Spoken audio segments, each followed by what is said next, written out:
It was October 1957. The cold air of the interior of Minas Gerais, Brazil, seemed heavier that night. The wind blew low among the crops, and the sky, filled with a pale moon, seemed to silently watch the man working alone in the field. His name was Antonio Villas Boas, a young farmer of 23 from a simple family in the countryside. Unlike the others, he liked to work late, accustomed to solitude and the rhythmic sound of the tractor engine. But that night, something was different. The air felt thick, and the darkness was deeper than usual. A strange mist covered the countryside, and everything seemed too quiet. High above, a light cut through the sky. At first, he thought it was a shooting star. Then he noticed that it was moving erratically, sometimes stopping, sometimes diving at impossible angles. Antonio squinted, looking curiously to figure out what it was. And for a while longer, that light continued to dance over the plantation. And then, without warning, it began to descend. Before he knew it, the light landed softly in the field, just a few meters from where he stood. The tractor's engine shut off by itself, as if controlled by an invisible force. Absolute silence. The air vibrated, and Antonio's heart pounded so hard he could hear it echoing inside his head. That night would mark the beginning of one of the most disturbing accounts in the world of UFO history. Welcome to Contact Files, your channel for horror and suspense stories. Do not miss anything. Subscribe and leave your like. Now, get ready and let's get to the Antonio Villas Boas case.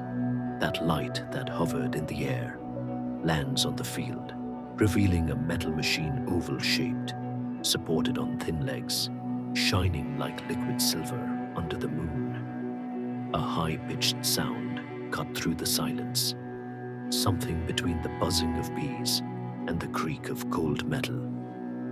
Antonio got off the tractor to check the engine, but when he turned, he saw 3 figures approaching quickly. He tried to run, but his body didn't respond. His legs felt like lead. He was short of air. When he tried to scream, nothing came out. Some of the creatures were small, barely over 5 feet tall, humanoid, dressed in skin-tight suits, covered from head to toe. Their movements were quick and synchronized. Before he knew it, he was surrounded. They grabbed him with a strength impossible for such small creatures and raised him from the ground. A ladder descended from an opening in the nave, and he was dragged inside, struggling in vain. Hey, get your hands off me. Let go of me. Inside the ship, the air had a pulsing blue glow, as if the metal were breathing. The walls were smooth and polished, with gently flickering points of light. A constant sound filled the space, something between a distant engine and a metallic vibration. Antonio was led down a narrow corridor and placed in a room lit by an intense white light, almost painful to the eyes. Unable to understand what was happening, he tried to free himself, but the beings restrained him. They worked in silence, examining him with instruments he had never seen before. They began to undress him, and one of them applied a cold liquid to his body, while another gently placed a thin tube under his chin. The blood ran into a transparent vial. Antonio trembled, overcome by fear and the metallic cold of that place. He didn't understand what was happening there, or what the being's purpose was. Soon after, he was taken to another room. In the passage, strange symbols were engraved on the walls. Geometric shapes, like letters from an unknown language. They sat him down at a cold metal table. An acrid smell began to fill the air. He coughed, the gas making him vomit. He thought he was going to die. But then, silence. The door opened. A figure entered. It was different from the others. Humanoid and very feminine, with pale, cold skin, gold hair that fell to her shoulders, her large blue eyes reflected the light of the room. She approached slowly, observing him silently. Antonio couldn't move. He felt paralyzed, and at the same time, attracted. There was something hypnotic in that look.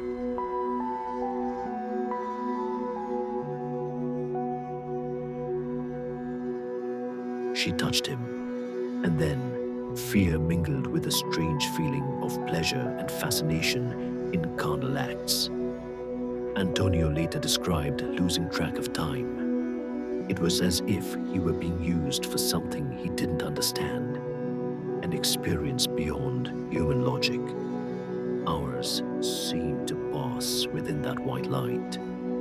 When it was all over, the entity touched his forehead and pointed to his own belly. Then he raised his finger to the sky, and without saying anything, walked away and disappeared through the metal door.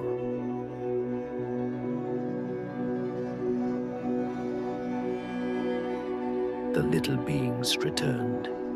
They dressed him again and led him into a main room. In the center of the metal table, there was a strange cubic object floating. Impulsively, Antonio tried to grab it, but one of the beings restrained him. He was then taken out of the ship. The cold dawn air hit him. The tractor was stopped. The field silent. And the sky just a dark blanket dotted with stars. Antonio stood there, stunned, not knowing how much time had passed. Suddenly, the top of the ship began to spin, transforming into a glowing red disk. With a high-pitched, rising sound, she rose and disappeared in seconds.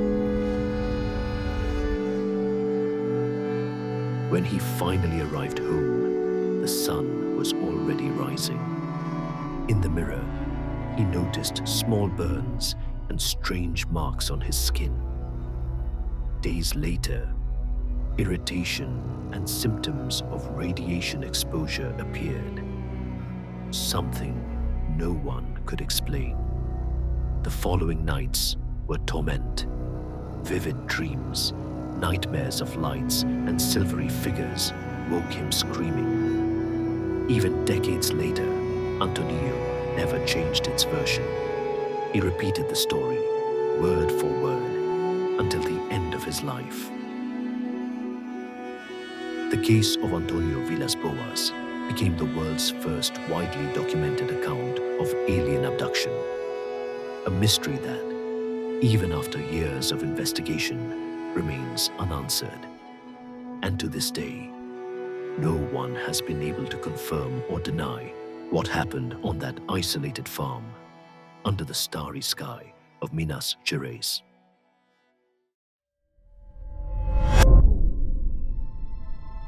Thanks those of you who stayed until the end of the video. So leave your like, subscribe to the channel, and click here on the card to watch a new incredible story. See you next time, here at Contact Files.